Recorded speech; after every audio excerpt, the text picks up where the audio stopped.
একদিন মায়ার নবী মুহাম্মদ রাসূলুল্লাহ সাল্লাল্লাহু আলাইহি ওয়াসাল্লাম জঙ্গলের পাশ দিয়ে হেঁটে যাচ্ছিলেন। তখন নবীজি দেখতে পেলেন এক ইহুদি একটি হরিণকে বেঁধে রেখেছে।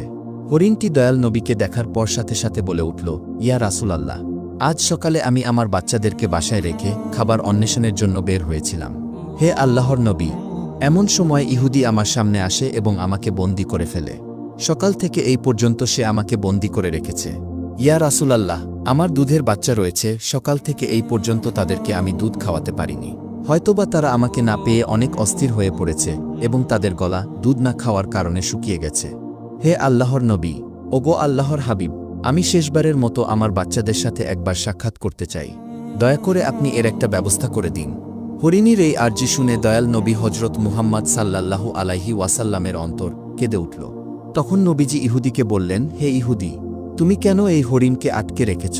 তখন ইহুদি বলল, আমি হরিণকে শিকার করেছি, আর জঙ্গলের প্রাণী শিকার করা তো বৈধ, তাই আমি হরিণকে আটকে রেখেছি। তখন হজরত মুহাম্মদ সাল্লাল্লাহু আলাইহি ওয়াসাল্লাম বললেন, হে ইহুদি, তুমি কি দেখতে পাচ্ছ না, এটা একটা মা হরিণ এবং তার স্তন দুধে পরিপূর্ণ হয়ে রয়েছে। সে তার বাচ্চাদেরকে দুধ না খাওয়ানোর কারণে অনেক কষ্ট পাচ্ছে, তুমি তাকে ছেড়ে দাও। তখন ইহুদি বলল, আমি এত কষ্ট করে তাকে শিকার করেছি, আর তোমার কথা মতো আমি তাকে ছেড়ে দেব?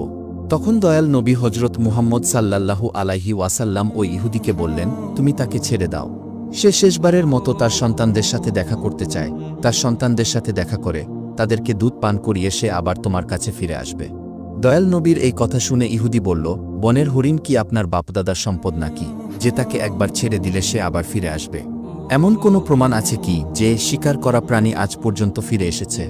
রাসূল সাল্লাল্লাহু আলাইহি ওয়াসাল্লাম যখন দেখলেন ইহুদি কোনোভাবেই হরিণটিকে ছেড়ে দেওয়ার জন্য রাজি হচ্ছে না, তখন দয়াল নবী ইহুদিকে বললেন, হে ইহুদি,